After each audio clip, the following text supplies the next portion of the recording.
spacecraft ever built by humankind, the International Space Station, or ISS, carrying a precious cargo of astronauts around Earth. But the ISS is more than just a bright light in the night sky. It is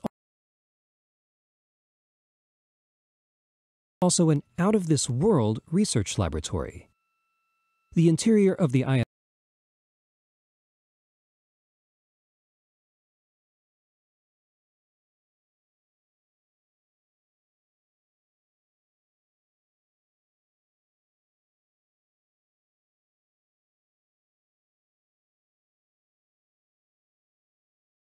is furnished with laboratory equipment and chambers for experimental research. It's not as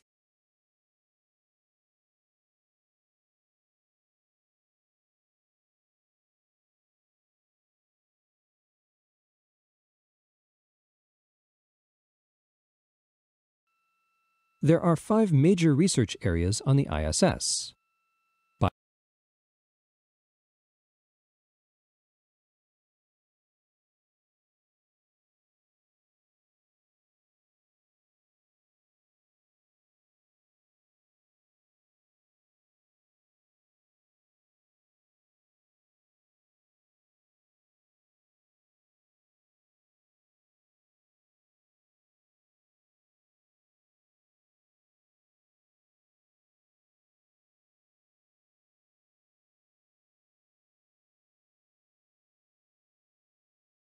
Biological sciences, such as the root experiments, physical sciences,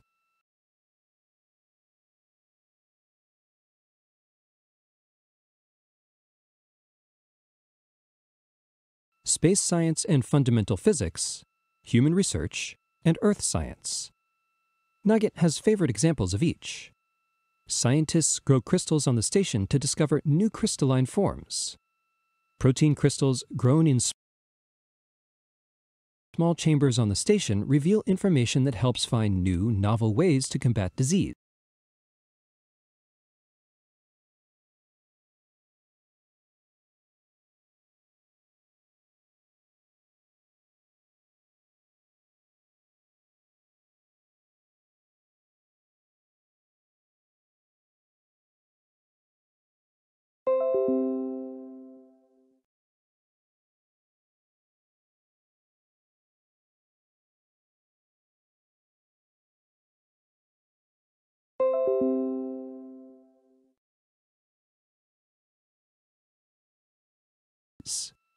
The space station is also equipped with furnaces that can melt solid metals and alloys. This can reveal the metal's crystalline structure in a new way.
Houston, explains the current on-orbit investigations of vision impairment syndrome, in which scientists are studying changes in the eye's structure and function. The results of these studies may improve our understanding of how blood pressure in the brain affects eye shape and visual acuity, and that could benefit people suffering from increased swelling and pressure in the brain, or those who are confined to long-term bed rest.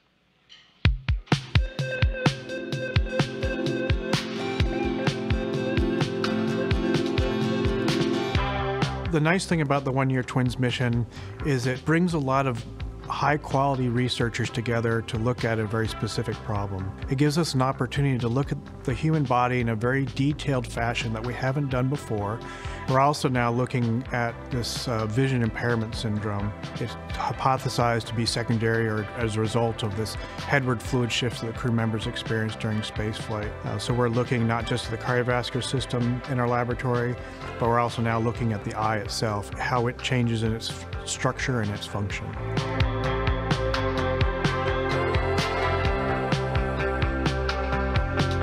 There's a strong cardiovascular component, so how much of the blood and the blood pressure gets transmitted to the head, which would be different than what's on the ground.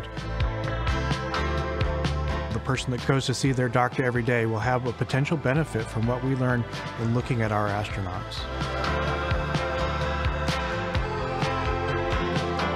Some of the issues that we're looking at for the one-year mission are things that people would normally experience on Earth.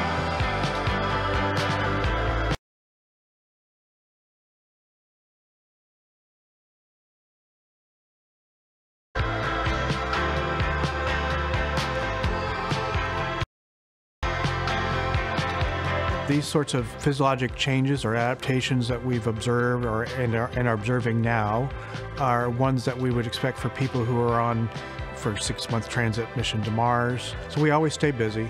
We always try and keep asking new questions, things that we think will benefit both our crew members as well as the general public.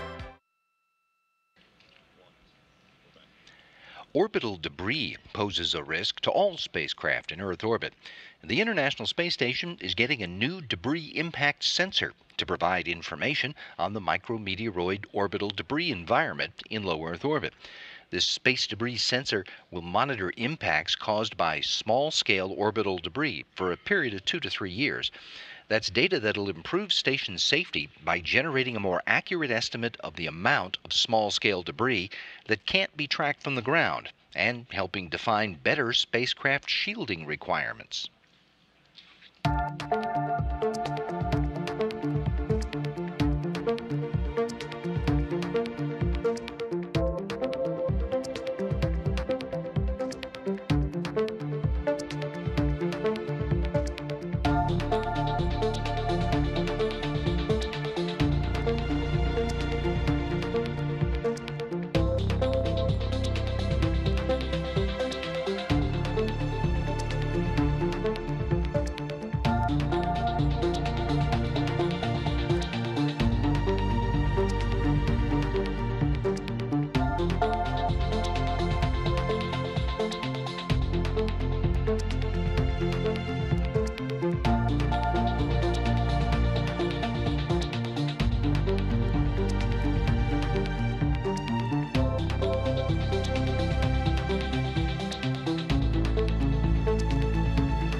One thing that we have learned about supporting astronauts in space on long-term missions is that they have to exercise in order to fight off the negative effects of the weightless environment.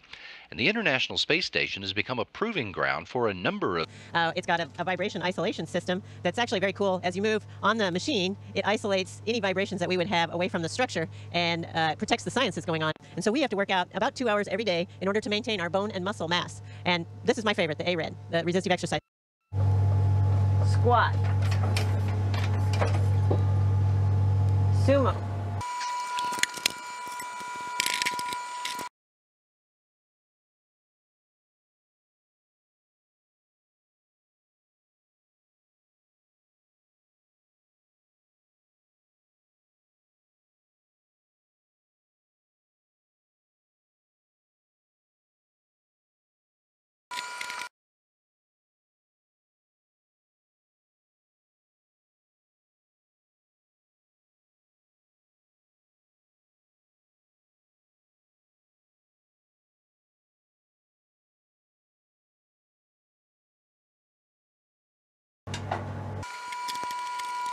Sit-ups.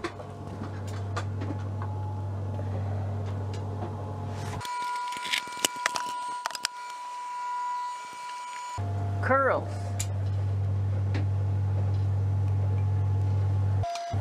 Forearm extensions. But you know what the best part about doing exercise in space is? The view.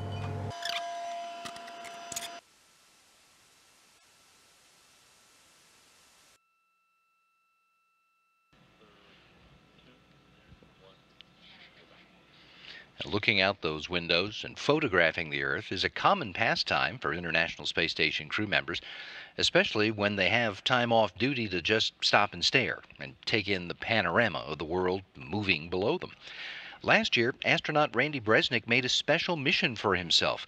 He took pictures of particular spots on Earth from orbit and then matched those photos up on his social media sites with shots of the same spots that he had taken when he was at those locations. Came out looking like this.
You can check out the rest of Bresnik's photo pairings at #OneWorldManyViews. Expedition 54 flight engineer Scott Tingle came to NASA and the Astronaut Corps from an engineering background with experience as a Navy fighter pilot and test pilot. But when we asked him to share some secrets, he ignored all of it and picked 5 things from his childhood growing up in New England. So you want to know what 5 things people don't know about me? Well, my first car was a 1972 Ford Galaxie 500. It had no trunk in it, it was rusted out, and had about 180,000 miles on it at the time. When I went to high school, it was a vocational high school, and I majored in machine drafting. We had about 18 folks in there, and we still keep in touch today. I used to race motorcycles from age 12 to 16 with the New England Minicycle Association. My first mini bike was a Suzuki MT, sweeping floors and washing dishes at Zeppi's Bagel Bakery in Randolph, Massachusetts.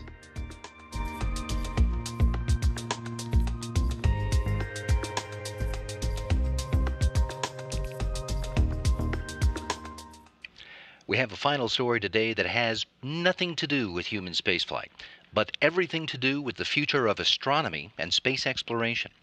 Last Friday, after 9 months at the Johnson Space Center in Houston for cryogenic testing, the optical telescope and integrated science instrument module of the James... Is what we know, but how we think about ourselves. It will pick up where the Hubble Space Telescope and Spitzer Space Telescopes left off in their capabilities. And it lets us see through 13 billion years of cosmic time to look at the first generation of galaxies that formed after the Big Bang. We'll also look at these worlds out there, exoplanets, that may or may not harbor life. When the Webb Telescope gets to space, it will be operating in very harsh conditions, in a vacuum and very cold. So we have to test that on Earth. At the Johnson Space Center, their Chamber A was used to do the thermal vacuum test. Chamber A was built for the Apollo mission. So they tested the Apollo spacecraft in it. And for the Webb Telescope, we have totally taken that chamber and repurposed it. It's a multi-story thermos bottle in which we can pump all the air out and then chill it very cold. This critical test has been planned for a long time. It was a very long test, and we passed with flying colors. Webb is a partnership between NASA, the European Space Agency, and the Canadian Space Agency. Science is international because we bring the best to the table that everybody can offer. And it really takes a planet to make a telescope like Webb. It's pushing the limits of technology, and it's going to push forward the limits of science. It's an incredibly powerful tool to take the next step in space exploration. You know, I really feel fortunate to be living right now and be at NASA right now, because for the first time in history, we can address the question, are we alone in the universe, scientifically, with Webb as a major tool.